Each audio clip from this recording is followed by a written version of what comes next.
દરેક વિદ્યાર્થી મિત્રોનું કવિતા યુનિક એકેડમીમાં ફરીવાર હાર્દિક સ્વાગત છે.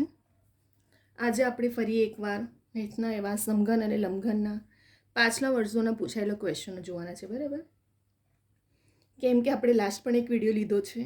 બરાબર, આપણને ફોર્મ્યુલા ટ્રીક ખબર પડે અને એના પરથી આપણે ક્વેશ્ચનનો સોલ્વ કરશું આજે. બરાબર, જીપીએસસીથી લઈને ક્લાસ 3 સુધીની એક્ઝામમાં સમઘન અને લંબઘનના પણ ક્વેશ્ચનો પૂછાયા છે અને આવનારી એક્ઝામમાં પણ આ ટોપિક સિલેબસમાં છે. તો આપણે એ પ્રમાણે પ્રિપરેશન હોવી જોઈએ કે જેથી કરીને મેં દરેક વિડીયોમાં પણ કીધું છે કે એક માર્ક્સ કવર કરવાનો છે આપણે. તો આજે આપણે ફરી એકવાર એવા સમઘન લંબઘનના બીજા પણ ક્વેશ્ચનો જોઈશું. ક્વેશ્ચન આપણે સ્ટાર્ટ કરીએ એટલે તમને સમજ પડે. બરાબર, એક ઓરડાની લંબાઈ 10, પહોળાઈ 12 મીટર અને ઊંચાઈ 8 મીટર હોય તો ઘનફળ અને બાજુઓનું પૃષ્ઠફળ શોધો. બરાબર, આપણને અહીં શું કીધું છે કે ઓરડાની લંબાઈ આપી, પહોળાઈ આપી અને ઊંચાઈ આપી, તો તેનું ઘનફળ અને બાજુઓનું પૃષ્ઠફળ આપણને શોધવાનું છે. તો ઓરડાની બાજુઓનું લંબઘન, બરાબર, એનું પૃષ્ઠફળનું સૂત્ર શું છે? કૌંસમાં 2 LB વત્તા BH વત્તા LH. હવે L એટલે લંબાઈ, B એટલે પહોળાઈ અને H એટલે ઊંચાઈ. બરાબર, તો આપણે આ ફોર્મ્યુલામાં કિંમતો મૂકીએ. ચલો, 2 L એટલે લંબાઈ કેટલી છે? 10. B એટલે પહોળાઈ 12. B એટલે પહોળાઈ કેટલી આપી છે આપણને? 8. બરાબર, H એટલે ઊંચાઈ છે. તો ફક્ત પરંતુ લંબાઈ, L એટલે લંબાઈ, B એટલે પહોળાઈ અને H એટલે ઊંચાઈની કિંમતો મૂકીને આપણે ગુણાકાર લઈશું. બરાબર, તો આપણને કિંમત શું મળી? 10 ગુણ્યા 12 વત્તા 8 ગુણ્યા 12 વત્તા 10 ગુણ્યા 8. ચલો, 2 10 ને 12 વડે ગુણાકાર કરો તો કેટલા થાય? 120 થાય. 12 અઠ્ઠા 108 અને 10 અઠ્ઠા 80.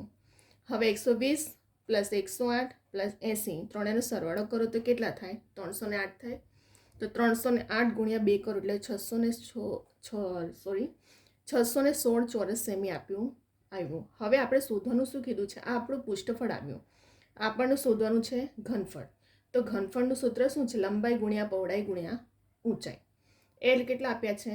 10. B એટલે પહોળાઈ 12 અને H એટલે ઊંચાઈ 8. તો 10 ગુણ્યા 12 ગુણ્યા 8 કરો 960 ઘન મીટર શું મળ્યું? આપણું ઘનફળ મળી ગયું. ફરી એકવાર, જ્યારે આપણને ઓરડાની દિવાલનું કીધું હોય તો ઓરડાના દિવાલનું લંબઘનનું સૂત્ર પૃષ્ઠફળનું સૂત્ર શું આવે? 2 LB વત્તા BH વત્તા LH. L એટલે લંબાઈ, B એટલે પહોળાઈ અને H એટલે ઊંચાઈ. કિંમત ત્રણેયની આપી દીધી છે, તો ત્રણેય કિંમત આપણે મૂકી. હવે જ્યારે ઘનફળ શોધવા કીધું હોય તો લંબાઈ ગુણ્યા પહોળાઈ ગુણ્યા ઊંચાઈ. તો ઘનફળનું L ગુણ્યા 10, B 12, H એટલે ઊંચાઈ, ત્રણેયનો ગુણાકાર 960 ઘન મીટર આપણો આન્સર. હવે આપણે જઈશું સેકન્ડ ક્વેશ્ચન પર. જો એક ઓરડાની લંબાઈ 10 મીટર, પહોળાઈ 12 મીટર, ઊંચાઈ 6 મીટર હોય તો ઓરડાને દિવાલને રંગવાનો ખર્ચ દર ચોરસ મીટરે 5 હોય તો દિવાલનો રંગવાનો કુલ ખર્ચ કેટલો? હવે દિવાલનું ક્ષેત્રફળનું સૂત્ર શું છે? 2 L પ્લસ BH એટલે કે ઇનશોર્ટમાં શું બની જાય? 2H L વત્તા B. બરાબર, દિવાલનું ક્ષેત્રફળનું શું આવશે? 2H L વત્તા B. ચલો, 2 H એટલે ઊંચાઈ કેટલી છે? આપણે અહીં કેટલી આપી છે? 6 મીટર આપી છે. L એટલે લંબાઈ 10 મીટર અને B એટલે પહોળાઈ 12. બરાબર, તો 6 દુ 12 અને 10 વત્તા 12 કરશો તો કેટલા આવશે? 22 આવી ગયા. તો 22 12 ગુણાકાર કરો 264 થાય.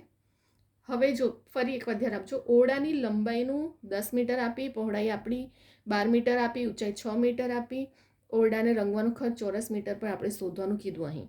તો દિવાલનું ક્ષેત્રફળનું સૂત્ર શું થાય? 2 L વત્તા BH એટલે કે Hને સાઈડમાં ઓરડાની લંબાઈ શોધવાનું કીધું છે એટલે ઊંચાઈ. તો 2H L વત્તા B સૂત્ર થઈ જશે. હવે 2 H એટલે ઊંચાઈ કેટલી છે? 6 મીટર, લંબાઈ 10, પહોળાઈ 12, 6 દુ 12 ને 10 ને 12 કરશો તો 22. તો 22 ને 12 વડે ગુણાકાર કરશો તો 264. તો 1 ચોરસ મીટર પર 5 તો 264 પર કેટલા? એટલે 264 ગુણ્યા 5 કરો તો 1320 રૂપિયા આપણો ખર્ચ આવી ગયો છે. આ ક્વેશ્ચનમાં કંઈ એક્સ્ટ્રા કશું નથી, ફક્ત તમારું ફોર્મ્યુલા પર ડિપેન્ડ છે. ફોર્મ્યુલા તમને આવડતું હશે તો તમે ફટાફટ ત્યાં ગણતરી કરી શકો છો. આપણે સ્પેશિયલ ફોર્મ્યુલા પર પણ 2 વિડીયો બનાવ્યો છે, સ્ટાર્ટિંગથી એન્ડ સુધી જોજો. એ ફોર્મ્યુલાને પણ એક્ઝામમાં પૂછાવનારા ફોર્મ્યુલા પણ પૂછાય છે, તો ફોર્મ્યુલા પણ છે અને પ્લસ તમને એક્ઝામમાં આ જે ક્વેશ્ચનો પૂછાય છે નળાકારના, શંકુના, ગોળાકારના, બરાબર, તો એ ફોર્મ્યુલા પરથી જ ક્વેશ્ચનો પૂછાય છે. તો તમને ફોર્મ્યુલા આવડશે તો જ તમે આ બધા ક્વેશ્ચનને સોલ્યુશન મેળવી શકશો. તો અહીં આપણે બંને ક્વેશ્ચનો પણ જોઈ લીધા છે. ફરી એકવાર આપણે રિવિઝન પણ કરી લઈએ, જેમ કે દરેક વિડીયોમાં આપણે રિવિઝન તો કરતા જોઈએ છે, જેથી કરીને સ્ટુડન્ટને ક્યાં સ્કીપ થઈ ગયું હોય તો એ પણ પોઈન્ટ ક્લિયર થઈ જાય. બરાબર. અને મારા બીજા પણ વિડીયો છે, જો શંકુના, નળાકારના, ગોળાકારના આપણે સ્પેશિયલ વિડીયો બનાવી જ રહ્યા છે, જેથી કરીને આવનારી એક્ઝામમાં તમને હેલ્પફુલ થશે. ટ્રીક મેથડ પણ બહુ મેટર કરે છે. જેટલી તમે પ્રેક્ટિસ કરશો એટલું તમારા માટે આ ઇમ્પોર્ટન્ટ છે. બરાબર. સૌથી પહેલાં જોઈએ, એક ઓરડાની આપણને લંબાઈ કીધું કે 10 મીટર, પહોળાઈ આપી દીધી અને ઊંચાઈ આપી દીધી. હવે એનું ઘનફળ શોધવા કીધું અને પૃષ્ઠફળ. તો સૌથી પહેલાં તો જો તમને ફોર્મ્યુલા નહીં આવડશે તો સોલ્યુશન છે જ નહીં, ત્યાં સ્કીપ કરવું જ પડશે. તો હવે એનું પૃષ્ઠફળ ઓરડાનું શું છે? 2 કૌંસમાં LB વત્તા BH વત્તા LH. L એટલે લંબાઈ, B એટલે પહોળાઈ અને H એટલે ઊંચાઈ. કિંમત મૂકો 2 × 10 × 12. બરાબર. લંબાઈ પહોળાઈ. B એટલે પહોળાઈ કેટલી? 8 અને H એટલે ઊંચાઈ આપણી કેટલી આપી? સોરી, પહોળાઈ 12 છે અને ઊંચાઈ 8 છે.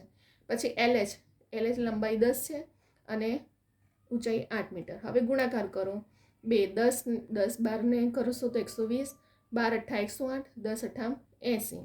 હવે આ ત્રણેય રકમનો સરવાળો કરો. 120 + 108 + 80, 308 થાય. 308 × 2 કરો એટલે 616 ચોરસ સેમી તમારું શું મળ્યું? પૃષ્ઠફળ મળ્યું. હવે ઘનફળનું સૂત્ર શું છે? લંબાઈ × પહોળાઈ × ઊંચાઈ. લંબાઈ 10, પહોળાઈ 12, ઊંચાઈ 8. 10 × 12 × 8 કરો, 960 ઘન મીટર મળી ગયું. શું મળ્યું? ઘનફળ મળ્યું. હવે આપણે જઈશું બીજા ક્વેશ્ચન પર. જો એક ઓરડાની લંબાઈ 10 મીટર, પહોળાઈ 12 મીટર, ઊંચાઈ 6 મીટર, તો રંગવાનો ખર્ચ 5 મીટરે આપણે શોધવાનું કીધું છે. તો દિવાલનું ક્ષેત્રફળનું સૂત્ર શું આવશે? 2H કૌંસમાં L વત્તા B. ઊંચાઈ કેટલી છે? 6 મીટર છે. લંબાઈ એટલે 10, B એટલે પહોળાઈ 12. 6 દુ 12 ને 10 વત્તા 12 કરો એટલે 22 થાય. તો 12 × 22 કરો એટલે 200 ચોરસ મીટર. તો આપણે પદ મૂકવાનું કે 1 ચોરસ મીટર પર 5, તો 264 લેખે કેટલા? 264 × 5 કરશો તો 1320 રૂપિયા આપણે રંગવાનો ખર્ચ થાય. થઈ ગયો આપણો બીજો ક્વેશ્ચન પણ સોલ્યુશન. બરાબર. ફર્સ્ટ ક્વેશ્ચન જ્યારે તમને સમઘન લંબઘનના પૂછાય તો તમને સૌથી પહેલાં તો સમઘન લંબઘનના રિલેટેડ તમને ફોર્મ્યુલા આવડવું જોઈએ અને ફોર્મ્યુલા પરથી જ આવું ઓરડાની લંબાઈ, પહોળાઈ, પૃષ્ઠફળ, ઘનફળને સૂત્ર મૂકવું પડશે અને ફોર્મ્યુલા પરથી તમે આને ગણી શકો છો. બરાબર. તો અહીં આપણે બંને ક્વેશ્ચનો જોઈ લીધા. બરાબર. લાસ્ટ વિડીયો પણ મેં એવા બનાવ્યા છે, તેને સ્ટાર્ટિંગથી એન્ડ સુધી જોજો તમે. બરાબર. નળાકારના છે, ઘનફળના છે, ચોરસના છે, લંબચોરસ, આપણે દરેક ટોપિક પર લઈને આવશું. મેં વિડીયોમાં એમ પણ કીધું છે કે હું સિલેબસના એકોર્ડિંગ લઈને આવીશ અને મારા દરેક વિડીયો એવા હશે જે ફક્ત એક એક્ઝામ નહીં, આવનારી બધી એક્ઝામમાં તમને હેલ્પફુલ થશે. બરાબર. અને દરેક ગુજરાતી ગ્રામર, ઇંગ્લિશ ગ્રામર અને ઓથેન્ટિક બુકના નિયમો પ્રમાણે પણ વિડીયો બનાવ્યા છે મેં બધા, કે જેથી કરીને તમને ગોખું મોડે ના કરવું પડે. બરાબર. અને આપણે મેથ, રિઝનિંગ એવા શોર્ટ ટ્રિક, શોર્ટ મેથડથી પણ વિડીયો છે આપણા. તો આ ચેનલ પર ફક્ત એવું નથી કે રેકોર્ડેડ ડેલી લેક્ચર પણ મૂકવામાં આવે છે, પ્લસ તમને આવનારી એક્ઝામની લેટેસ્ટ એક્ઝામની ઇન્ફોર્મેશનો પણ જોબ રિલેટેડ અપડેટ કરવામાં આવે છે. બરાબર. તો દરેક વિડીયો મારા સ્ટાર્ટિંગથી એન્ડ સુધી જોજો. આવનારી એક્ઝામના સિલેબસના એકોર્ડિંગ દરેક વિડીયો છે. ફક્ત એવું નથી કે કોમ્પિટિટિવ એક્ઝામના સ્ટુડન્ટ્સ માટે છે. ગુજરાતી, ઇંગ્લિશ ગ્રામર તો દરેક સ્ટુડન્ટ માટે યુઝફુલ હોય છે, જેમ કે બેઝિક પાયો હોય છે. બરાબર. તો અહીં હવે આપણે બંને ક્વેશ્ચનનું સોલ્યુશન જોઈ લીધું. બરાબર. તમને આ વિડીયો ગમે તો લાઈક કરવાનું ભૂલતા નહીં, કમેન્ટ કરજો, તમારા ફ્રેન્ડ સર્કલમાં પણ શેર કરજો, ગ્રુપમાં શેર કરજો, જેથી કરીને દરેક સ્ટુડન્ટ સુધી આ વિડીયો પહોંચે. એમ પણ મેં કીધું છે કે દરેક સ્ટુડન્ટ કોચિંગ એફર્ટ નથી કરી શકતા, તો દરેક સ્ટુડન્ટ સુધી આ વિડીયો પહોંચે. હું હમણાં ફક્ત ક્વેશ્ચન લખીને ગણવા બેસું એક પછી આ વિડીયોને અડધો કલાક ખેંચું એનો કોઈ મિનિંગ નથી. બરાબર. એટલા માટે હું પહેલાંથી આખું સ્ટેપ બાય સ્ટેપ લખીને બધું તમને સમજાવું છું, જેથી કરીને સ્ટુડન્ટ જાતે પણ ગણે તો એમને સમજ પડી શકે. બરાબર. કેટલાક સ્ટુડન્ટ રિવિઝન કરતા હોય છે, તો આ વિડીયોને ડાઉનલોડ કરીને 2 થી 3 વખત જુઓ, જાતે પણ પ્રેક્ટિસ કરો, રિવિઝન કરો, જેથી કરીને તમને યાદ રહી જાય. કેમ કે જ્યાં સુધી તમે પ્રેક્ટિસ નહીં કરશો ત્યાં સુધી તમને યાદ નહીં જ રહેશે. ફોર્મ્યુલા બહુ મેટર કરે છે આમાં ક્વેશ્ચનો માટે. હાલમાં એક્ઝામો ઘણી નજીકમાં જ આવી રહી છે. તમારી પ્રિપરેશન પણ એવી હોવી જોઈએ, કેમ કે કોમ્પિટિશન બહુ ટફ છે. તો એક માર્ક્સ માટે આપણે સિલેબસ તો કવર કરવું જ પડશે.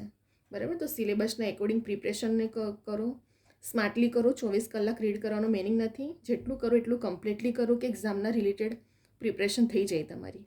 બરાબર. અને જે રીતે મેં કીધું કે એક્ઝામ ઘણી બધી નજીકમાં છે, તો આપણે પ્રિપરેશન પણ એવું કરીએ. મેરિટમાં આવું છે તો એક માર્ક્સ કવર કરવું પડશે. બરાબર, તો અહીં આપણા હવે બંને ક્વેશ્ચનો જોઈ લીધા. બરાબર, હવે અહીં આપણે વિડીયોને સ્ટોપ કરી રહ્યા છે. તમને વિડીયો ગમે તો લાઇક, શેર, કમેન્ટ કરજો. બીજા બધા ફ્રેન્ડ સર્કલને પણ શેર કરજો. અને ખાસ કરીને સબસ્ક્રાઈબ કરવાનું ભૂલતા નહીં. બરાબર, કેમ કે સબસ્ક્રાઈબ કરીને નોટિફિકેશન માટે બેલ આઇકોનને ઓન રાખજો, જે ડેલી રેકોર્ડેડ લેક્ચર કે તમને ઇન્ફોર્મેશન અપડેટ કરવામાં આવે છે તે મળતી રહે. બરાબર, હવે આપણે નેક્સ્ટ વિડીયોમાં એવા બીજા બધા પણ ઘણા ટોપિકો સાથે આવશું, જેથી કરીને તમને આવનારી એક્ઝામમાં હેલ્પફુલ રહેશે, એક્ઝામ ક્રેક કરવા માટે પણ. બરાબર, અને એક્ઝામ હવે જેમ કે કીધું મેં કે ઘણી બધી આવી રહી છે અને આવશે જ. બરાબર, તો દરેક વિડીયોને જોજો સ્ટાર્ટિંગથી એન્ડ સુધી. હવે આપણે નેક્સ્ટ વિડીયોમાં એવા બીજા બધા પણ ટોપિકો લઈને આવશું, જેથી કરીને સિલેબસ માટે તમને હેલ્પફુલ રહેશે.